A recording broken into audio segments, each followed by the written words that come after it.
Meus irmãos, eu vos saúdo com a bendita paz de nosso Senhor Jesus Cristo. Aqui estou para compartilhar mais uma vez das nossas pré-aulas, das nossas lições de Escola Bíblica Dominical do quarto trimestre de 2025. Gratidão a Deus por mais essa oportunidade de aqui estar para juntos aprendermos mais um pouco da Palavra de Deus. Louvor a Deus pela vida do nosso pastor presidente e toda a diretoria e ministério da nossa igreja. Aqui nós vamos desta feita para a lição de número 4, que tem por título: Os cristãos vivos serão arrebatados.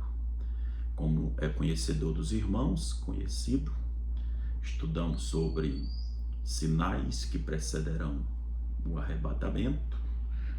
Depois falamos sobre o arrebatamento, trazendo uma definição do que é o arrebatamento. E na terceira lição falamos sobre a ressurreição dos mortos. Ressurreição dos mortos em Cristo, ressurreição dos mortos sem Cristo, que vão ser arrebatados para o julgamento. E dentro da perspectiva do arrebatamento da igreja, é claro. Os mortos em Cristo, falando do arrebatamento da igreja, qual o propósito do arrebatamento, que é também ressuscitar os mortos.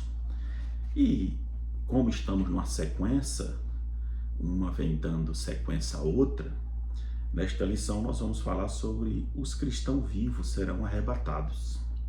O nosso textual está em 1 Coríntios, capítulo número 15, e o versículo de número 51, que vai estar escrito assim: Eis aqui vos digo um mistério, na verdade nem todos dormiremos, mas todos seremos transformados.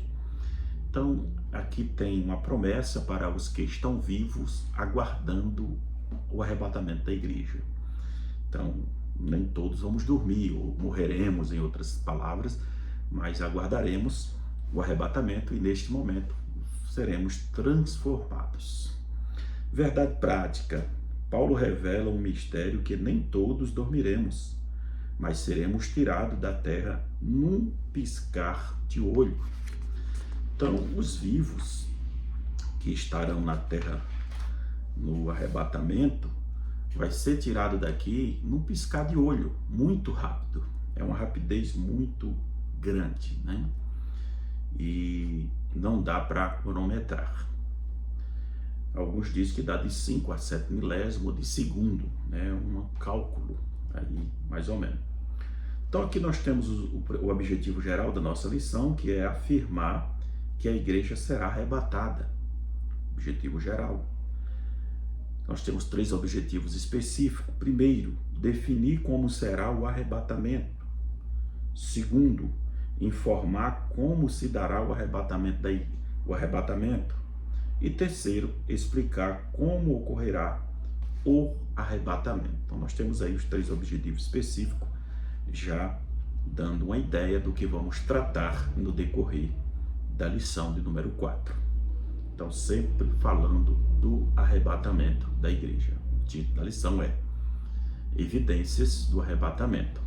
E vamos tratar do arrebatamento ao novo céu e à nova terra.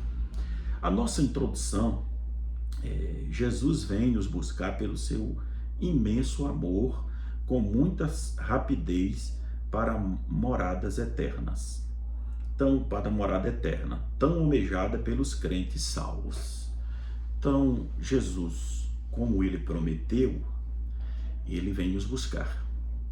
E assim para estarmos com ele para sempre nas moradas eternas. Então todos os cristãos precisam aguardar esse dia em uma esperança viva dentro de si. Então é preciso, nós não podemos perder as esperanças como tratamos na lição passada. Com essa esperança viva dentro de nós, precisamos estar preparados sempre no dia que se chama hoje. O preparo nosso é hoje. Todo dia o cristão precisa estar preparado, aguardando esse momento tão almejado, porque não sabemos o dia nem a hora em que Jesus arrebatará a sua igreja. Mateus 24:36. Então, Jesus, ele prometeu e virá nos buscar com muita rapidez, né? Rápido. Ele vai nos tirar daqui. E nós vamos encontrar com eles na nuvem, como os irmãos já têm visto no decorrer da lição em 1 Tessalonicenses 4, 16 e 17. Então ele arrebatará a sua igreja na primeira fase da sua segunda vinda. Então aqui no primeiro tópico, seremos arrebatados. E aqui o primeiro item, o encontro do Senhor nos ares, ao encontro. Então seremos arrebatados ao encontro do Senhor nos ares. O Senhor, na sua primeira fase da segunda vinda, ele não pisará nessa terra, mas nos aguardará, ou virá ao nosso encontro, melhor dizendo, e encontraremos com eles nas nuvens, juntamente com aqueles que ressuscitarão primeiro. Então, o termo arrebatamento vem do latim rapto, que significa agarrar, levar, embora, do qual precede o termo raptar. Então, nós já definimos isso aqui na primeira lição, o que significa o arrebatamento, porque nós já entendemos que é algo muito rápido, que não dará tempo das pessoas, às vezes, fazer conserto ou querer ajeitar alguma coisa. Então, a rapidez nos leva aqui, ou nos traz um despertamento para que estejamos preparados para esse momento rápido. Não é? Porque não vai dar tempo. Não, espera aí, que eu vou ter que ir ali resolver um problema, depois eu volto. Não, não tem. Só os que estão preparados vão participar desse rapto da igreja. Então haverá diferença entre o rapto, que é o arrebatamento, e a revelação após a tribulação. Aqui tratando mais uma vez das duas fases da segunda vinda. Rapto, que é o arrebatamento, e a vinda em glória após os 7 anos de tribulação. Então, vejamos, no rapto da igreja haverá segredo. É importante isso aqui. Então, no rapto da igreja haverá segredo. Mateus 24, 36. Na revelação, em glória, será pública. Apocalipse 1, versículo 7. Jesus descerá montado em um cavalo branco e todo olho verá. Então, no rapto, que é o arrebatamento, Jesus virá até as nuvens do céu, como já falei para os irmãos, 1 Tessalonicenses 4,17. Já na revelação, ele descerá no Monte das Oliveiras, Zacarias 14, versículo 4 e o versículo 5. Jesus descerá no Monte das Oliveiras e haverá um evento cataclisma, que a terra vai tremer, né, eventos naturais, vai abrir uma vala, e ao pisar, quer dizer, Jesus ao pisar no Monte das Oliveiras, isso vai acontecer. E nas próximas lições nós vamos tratar disso. No rapto, arrebatará os santos, será tirado os santos. Na revelação, virá com os santos, 1 Tessalonicenses 3 e 13. Olha, aqui nós vamos fazendo uma conciliação das duas fases da segunda vinda do Senhor. No rapto haverá profunda alegria. Vai ser momento de júbilo, de alegria, vitória para os crentes. Na revelação haverá grande lamento, haverá lamentos na revelação. Mateus 24, 30. No rapto, os incrédulos serão deixados, só os crentes subirão, só os salvos em Cristo, melhor dizendo, subirão. Na revelação serão destruídos. Então aqui no primeiro ponto nós temos aqui uma comparação, repito, das duas fases da segunda vinda de Cristo. Segundo item, rapidamente.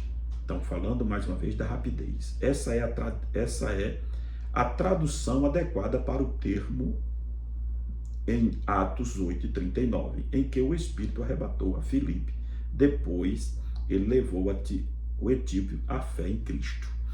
Então, aqui nós temos um retrato do arrebatamento, que quando Filipe foi arrebatado. Então, essa é a tradução adequada para o termo em Atos 8:39, quando Filipe foi arrebatado, quando batizava o eunuco, né? Saiu de Gaza a Azoto, enquanto O eunuco ficou ali já transformado pelo poder de Deus, mas Filipe foi arrebatado rapidamente, não é isso? Então, quando Jesus voltar nos ares, os que estiverem vivos serão levados rapidamente para o céu, em um piscar de olho, rápido. Nós estamos falando aqui da rapidez. É algo que precisamos refletir e analisarmos e olharmos para nós mesmos, esquecermos as picuinhas, as coisas que às vezes atrapalham, que traz embaraço. O escritor aos Hebreus vai dizer assim que nós precisamos estar atento ao pecado que tão de perto nos rodeia e as coisas desta vida, os embaraços, para que não podemos embaraçar com as coisas desta terra. Então é o cuidado, porque aqui nós estamos tratando da rapidez do arrebatamento, que se o crente não estiver preparado, ele fica. Como já falei, não vai dar tempo de se acertar com algumas coisas. Então, essa rapidez é para trazer uma reflexão ou a descrição aqui da rapidez. Isso significa que devemos viver cada momento da expectativa da vida de nosso Senhor. Quer dizer, devemos viver na expectativa da vinda do Senhor, aguardando a todo momento, a fim de que ao voltar, Ele não nos encontre fora da sua vontade. Está vendo? 1 João 3, do 1 a 3. Em 1 João 3 e 1, vemos o que somos, olha só, e em 1 João 3 e 2, o que seremos. Trata-se, evidentemente, de uma referência à volta de Cristo para buscar a sua igreja. Esse fato é mencionado em 1 João 2 e 28 como um incentivo para a vinda, ou para a vida de santidade, melhor dizendo. Então, João vai descrever quem somos e como seremos no futuro, e trazendo uma palavra de incentivo para nós, como um incentivo para a vinda, para uma vida de santidade. Então, para quê? A vida de santidade a pessoa que mantém uma vida de santidade é uma pessoa que está a todo tempo esperando o Senhor, que se tem alguma coisa, procura resolver enquanto é tempo, para que não venha a ser pego de surpresa. Terceiro item do primeiro tópico para a gente chegar lá. Cristo nos buscará através do seu amor. Olha, em tudo o amor de Deus está explícito. O amor de Deus está em todas as suas ações e obras. Ele está destacado. Então, o amor de Deus por nós não se atém ao novo nascimento, tá vendo? Não somente sermos uma nova criatura. Ele nos acompanha ao longo de toda a vida até a volta de Jesus Cristo. Então, esse amor, ele não se atém, como já gostamos aqui, apenas no novo nascimento. Ele precisa nos acompanhar até a vinda de Cristo, que se alguém deixar Cristo, ele perde. Isso aqui. Quando o Senhor voltar, todos os cristãos verdadeiros o verão, e aí passaremos a ser igual a Ele. Essa é a nossa maior esperança, precisa ser o nosso objetivo, foco e alvo. Para onde vamos? Somos crentes porque almejamos o céu. Precisamos ter saudade do céu. Observando hoje o pastor falando no respaldo da escola bíblica ali na sede, achei muito interessante a colocação do pastor presidente, quando ele diz assim: muita gente tem medo do inferno, mas não se preocupa em se preparar para ir ao céu. É fato, uma realidade.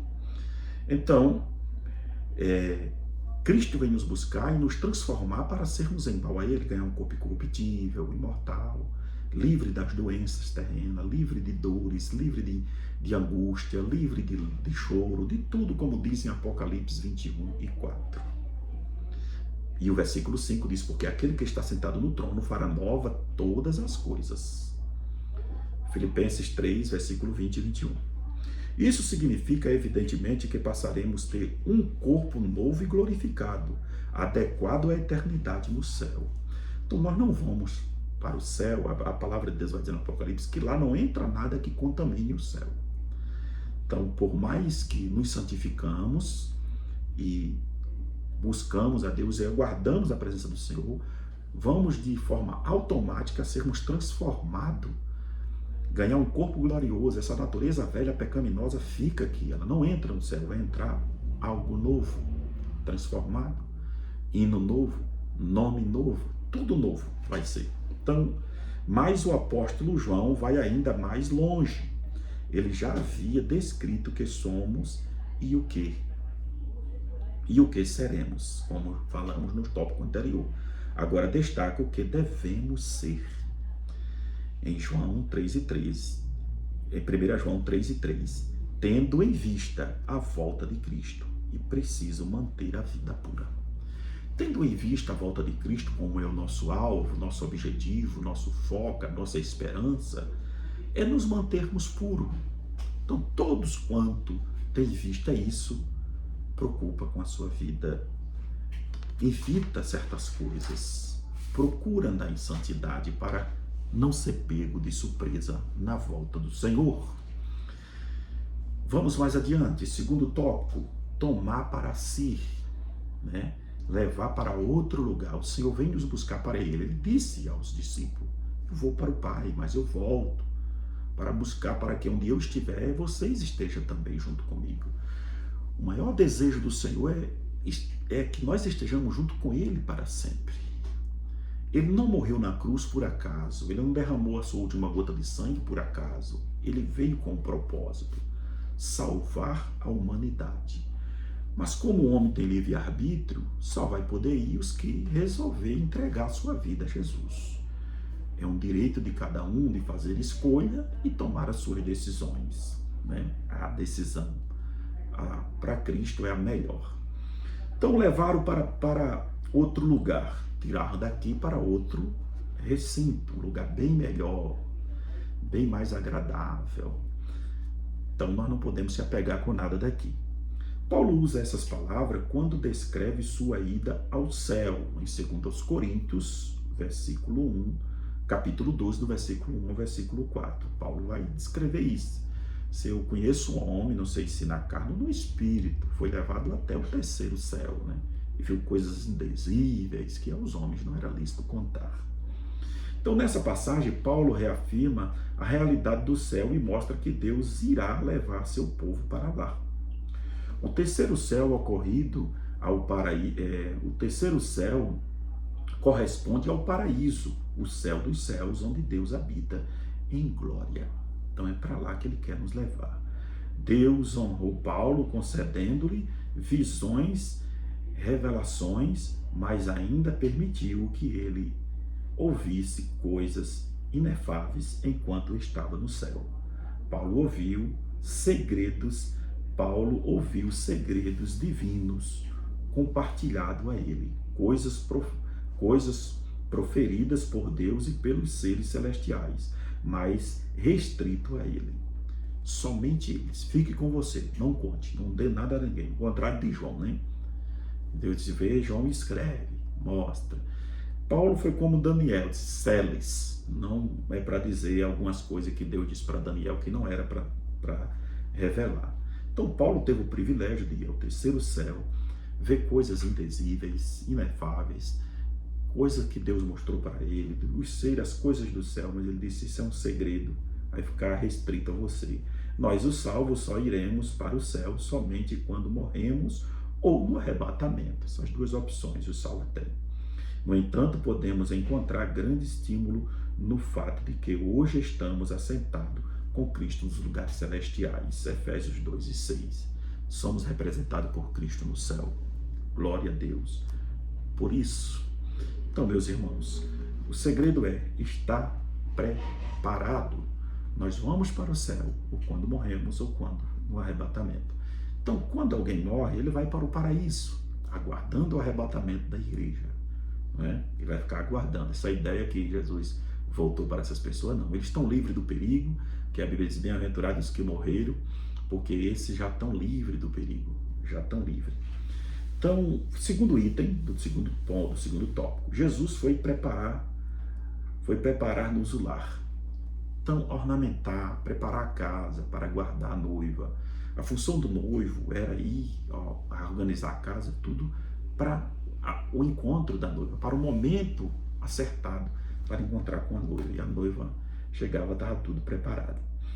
Então aqui, quando Jesus vier, nos levará para esse lugar glorioso. Somos peregrinos somos peregrinos e estrangeiros neste mundo. Então não podemos esquecer disso. O mundo não é nosso lar. O mundo não é nossa morada eterna. O nosso lar é o céu.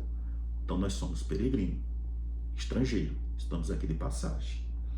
Nossa verdadeira habitação está no céu. Filipenses 3, versículo 20 e versículo 21. Os moradores de Filipso, e aqui nós temos um relato, desfrutava do privilégio, né, de ser cidadão de Roma, fora de Roma. Então eles moravam o quê? Quando uma criança nascia, por exemplo, em Filipos, era necessário incluir seu nome nos registros locais. Então aquelas pessoas gozavam de ser cidadão de Roma, mesmo vivendo a centenas de quilômetros de Roma. Mas tinha esse privilégio. Isso aqui nós fazemos uma analogia, porque nós, quando aceitamos a Cristo, nosso nome é escrito no livro da vida, é escrito nos registros celestiais. E passamos a sermos cidadão do céu, vivemos na terra como cidadão do céu. Então somos cidadão do céu, estamos a milhares de quilômetros da nossa pátria, mas temos o privilégio de ter o nome escrito lá nos registros celestiais. Item 3 do tópico 2, cidadão do céu. Agora dando continuidade falando do cidadão do céu. Como cidadão do céu como cidadão dos céus, falamos e é nosso dever falar a linguagem do céu.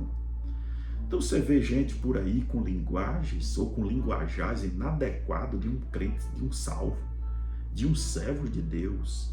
Então essa pessoa, com as suas reações ou as suas atitudes, identifica que ele não está sendo um cidadão adequado do céu.